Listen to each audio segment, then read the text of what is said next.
그리스도교 신앙의 가장 중요한 가치가 무엇인가 이렇게 물어본다면 우리는 당연히 사랑이라고 말할 수 있습니다.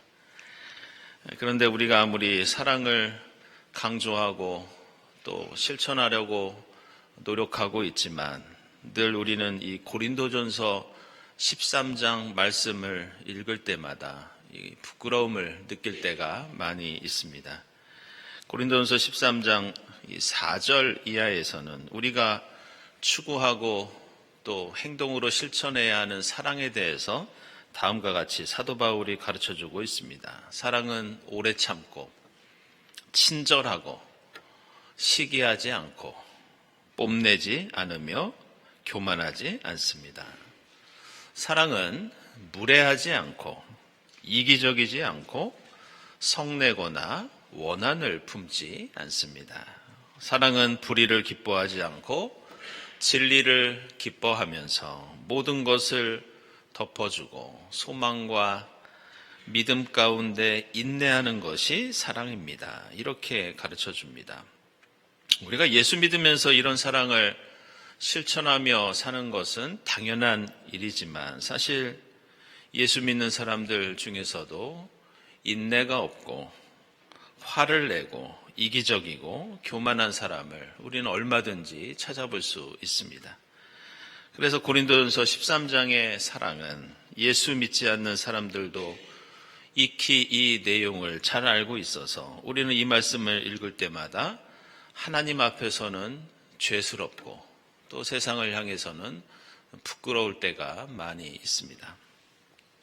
오늘 이 고린도전서 13장에 나오는 사랑에는 어떤 특징이 있는지 그 의미를 알 수 있는 일화가 하나 있습니다. 이 종교개혁 이전에는 예배에서 여러분 아시는 것처럼 라틴어 성경만 읽었습니다. 그래서 성직자 말고는 일반 교우들이 성경을 읽거나 공부할 기회가 거의 없었습니다. 그런데 오늘 이 고린도전서에 나오는 사랑을 이 원래 성경이 기록된 헬라어로 아가페, 여러분들 많이 들어보셨을 겁니다. 그렇게 말하는데 이 단어로는 당시 라틴어 성경에서는 카리타스 이렇게 사랑을 얘기합니다. 당시에는 일반적인 사랑을 가리키는 단어가 따로 있었습니다. 아모르도 있었고 이 쿠피디다스 같은 단어가 있었지만 너무 고귀하고 존엄한 그 사랑을 드러내기 위해서 카리타스라고 하는 특별한 단어를 의도적으로 썼습니다. 그래서 우리말로도 이 카리타스를 번역할 때는 그냥 사랑이라고 하지 않고 애덕 이렇게 조금 특별한 우리말을 사용해서 번역하기도 합니다.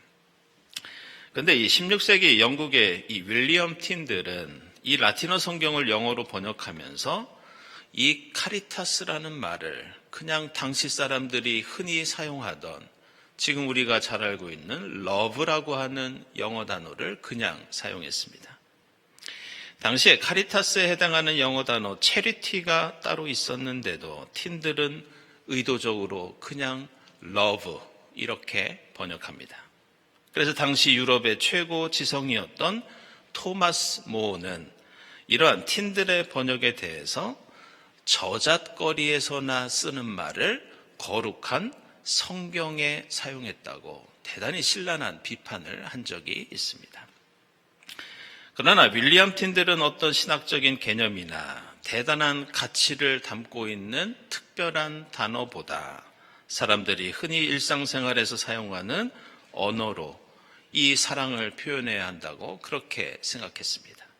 그리고 이러한 카리타스와 러브, 윌리엄 틴들과 토마스 모어의 이야기 속에는 오늘 이 고린도전서 13장에 나오는 사랑이 어떤 특징을 가지고 있는지 중요한 의미를 우리에게 가르쳐주고 있습니다.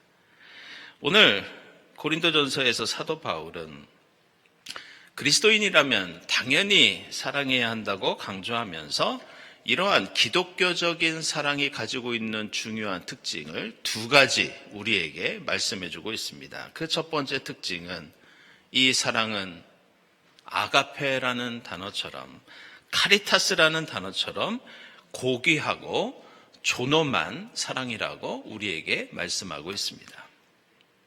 지금 우리에게는 이 아가페라는 단어가 익숙하지만 당시에는 통속적인 사랑을 가리키는 에로스나 혹은 우정이나 일반적인 사랑을 가리키는 필리아라고 하는 단어가 따로 있었습니다. 당시에는 이 사랑이라는 명사 아가페는 놀랍게도 사람들이 쓰지 않던 명사였습니다. 그래서 아가페라고 하는 이 사랑의 명사가 맨 처음 등장하는 것이 어디냐? 바로 성경입니다. 다시 말해서 성경에 이 단어가 쓰이기 이전에는 아가페는 그리스 로마의 다른 문헌에서는 발견되지 않습니다. 이것은 지금 사도 바울이 강조하는 고린도전서 13장의 사랑이 세상에서 유일한 사랑이다. 세상이 말하는 사랑과 근본적으로 다른 사랑이라는 것을 보여주기 위해서 사도 바울은 쓰지 않던 매우 독특한 단어를 고의적으로 사용합니다. 그리고 사도 바울이 얘기하는 이 전례 없는 아가페의 사랑은 바울이 머리로 고안해서 만들어낸 것이 아니라 철저히 그의 경험에서 비롯된 것이었습니다. 아시는 것처럼 바울은 원래 예수 믿는 사람들을 핍박하고 예수 믿는 사람들을 박해하고 죽이러 다니던 그런 사람이었습니다. 그러나 부활하신 예수께서는 그런 바울에게 분노하거나 벌을 내리거나 이 바울에게 복수를 꾀하지 않으셨습니다. 예수는 오래 참았고 화내거나 원한을 품지 않았으며 오히려 모든 것을 덮어주고 바울을 예수의 제자로, 예수의 사도로 삼아 주셨습니다. 그래서 사도 바울은 자신이 경험한 예수의 그 놀라운 사랑을 지금까지는 쓰지 않던 이 아가페라고 하는 단어를 통해서 표현하고 또한 우리에게 전해주고 있습니다. 그런데 오늘 말씀의 두 번째 특징은 그렇다고 사도 바울은 우리가 예수의 그 사랑을 완벽히 따를 수 있고 완벽히 이룰 수 있다고 말씀하고 있지 않습니다. 사도 바울은 오늘 말씀에서 결국 우리 인간의 사랑은 참으로 아가페가 되기 힘들고 카리타스를 실천하기가 너무나 어렵다고 그렇게 말합니다.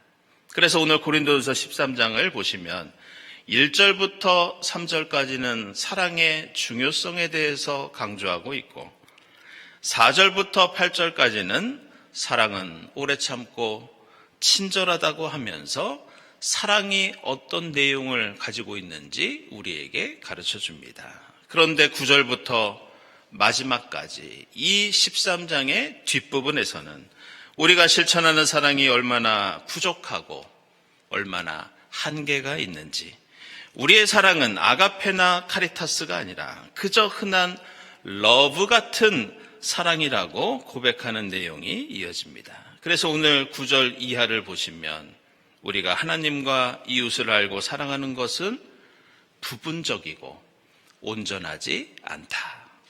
우리는 말하고 깨닫고 생각하는 것이 어린아이 같다.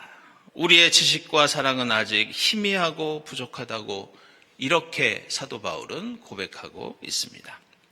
그러면서 나중에 주님이 다시 오시는 종말이 되면 우리의 사랑이 주님과 더불어 온전해지고 전체가 되고 얼굴과 얼굴을 마주보는 것처럼 명백해질 것이라고 말씀하고 있습니다. 따라서 우리의 사랑은 지금은 부족하고 모자라고 희미하지만 그 사랑을 위해서 노력할 때 우리의 사랑은 점점 성장하고 자라나고 그 사랑이 어른이 되고 점점 온전해질 수 있다고 사도 바울은 격려해주고 있습니다. 마치 하나님 나라의 작은 씨앗이 땅에 떨어져 뿌리를 내리고 줄기가 자라고 꽃을 피우다가 열매를 맺는 것처럼 우리의 사랑도 지금은 겨자씨처럼 작고 미약하지만 나중에는 풍성한 열매를 맺을 수 있다는 그런 뜻으로 사도 바울은 오늘 고린도전서 13장을 우리에게 가르쳐주고 있습니다. 오늘 말씀과 관련해서 제가 소설 작품 하나를 소개하면 아마 여러분들 가운데서도 읽어보신 분들이 있으실 겁니다. 이 톨스토이의 소설 가운데 위조된 쿠폰이라고 하는 작품이 있습니다. 이 소설은 이 1980년대에 이 프랑스의 영화 감독인 로베르 브레송이라고 하는 분이 있는데 그분이 돈이라는 제목으로 영화로도 만들어졌고 오늘 저희가 2부 예배 후에 이 새신자 소모임이 있는데요. 그 자리에서도 이 영화를 함께 읽고 토론하는 그런 시간이 예비되어 있습니다. 이 톨스토이 소설과 이 브레송의 영화는 오늘 우리에게 사랑이 가진 중요한 특징을 가르쳐주고 있는 그런 작품입니다. 이 소설의 내용과 구조는 간단합니다. 이 미티아라고 하는 아이가 물건을 사기 위해서 돈을 위조합니다. 가짜 돈을 만듭니다. 세상을 향해서 위조 지폐, 위조 쿠폰, 한마디로 거짓의 씨앗을 뿌립니다. 그런데 물건을 판 상점 주인이 그 위조된 돈을 다른 곳에 사용하면서 나중에는 그 돈이 돌고 돌다가 한 농부의 인생이 그 가짜 돈 때문에 완전히 망가지게 됩니다. 그리고 다시 악을 악으로 갚는 일이 반복되면서 그 위조 지폐는 사용되면 사용될수록 악이 점점 더 커지다가 거짓과 고통이 세상 가운데 더욱 넓게 퍼진다는 그런 이야기입니다. 사실 이 이야기는 지금 우리가 사는 사회에서도 얼마든지 우리의 상상을 통해서 적용해 볼 수 있습니다. 만약 우리가 가짜 돈을 만들어서 몰래 물건을 산다면 그 돈은 사람들에 의해서 돌고 돌다가 반드시 누군가에게는 피해를 줄 수밖에 없습니다. 만약 가난한 사람이 끼니를 때우기 위해서 그 위조 지폐를 모르고 사용한다면 그는 그 가짜 돈 때문에 감옥에 갈 수도 있습니다.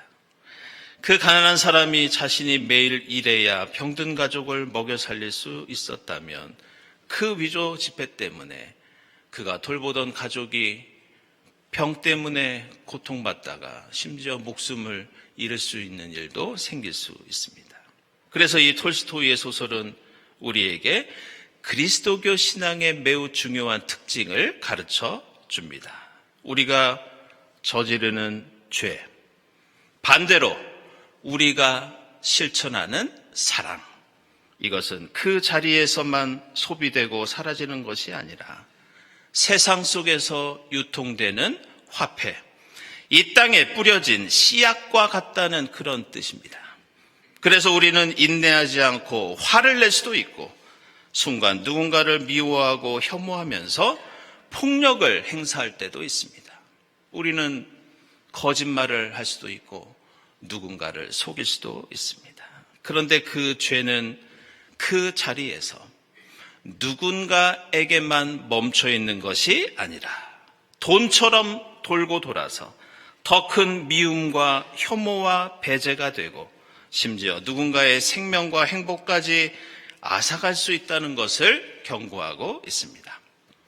반대로 우리는 카리타스 같은 위대한 사랑이 아니더라도 오래 참고 온유하며 시기하지 않고 성내지 않는 노력을 통해 우리는 작은 사랑을 세상에 유통시키고 실천할 수 있습니다. 그런데 그 작은 사랑도 그 자리에서 누군가에게만 영향을 끼치는 것이 아니라 온전한 사랑을 향해서 아름답게 자라고 사람들 사이에서 두루 퍼지면서 세상에 기쁨과 위로와 행복을 줄 수 있습니다. 따라서 우리는 세상을 향해 증오의 씨앗을 뿌릴 수도 있고 사랑의 씨앗을 심을 수도 있습니다.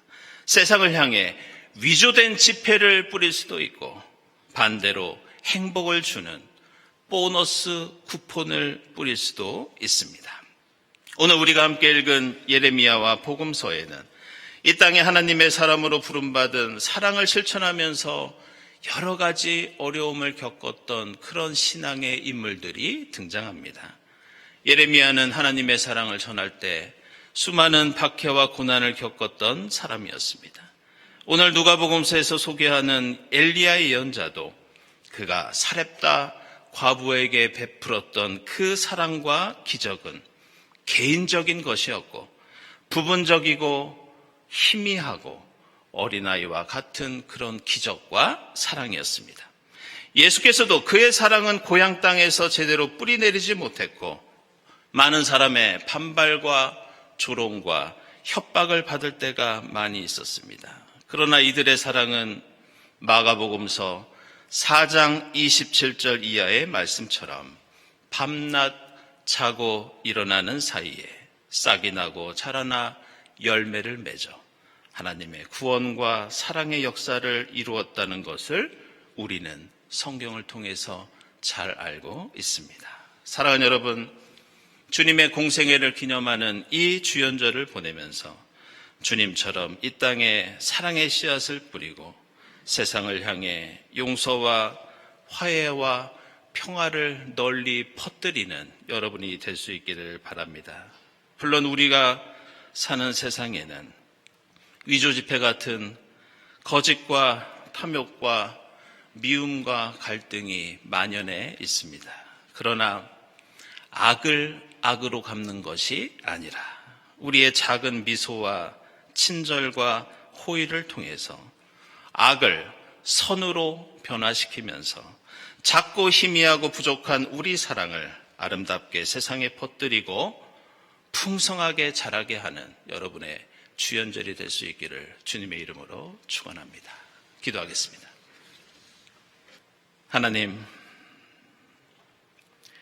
미움과 갈등과 욕심이 가득한 이 세상에서 이 땅의 작은 사랑과 용서와 화해의 씨앗을 뿌리는 저희가 되게 하옵소서. 지금은 작고 희미하고 어린아이 같은 사랑이지만 성령의 능력으로 그 사랑이 풍성한 은혜와 진리와 생명의 열매 맺을 수 있도록 역사해 주시옵소서. 예수 그리스도의 이름으로 기도드리옵나이다. 아멘.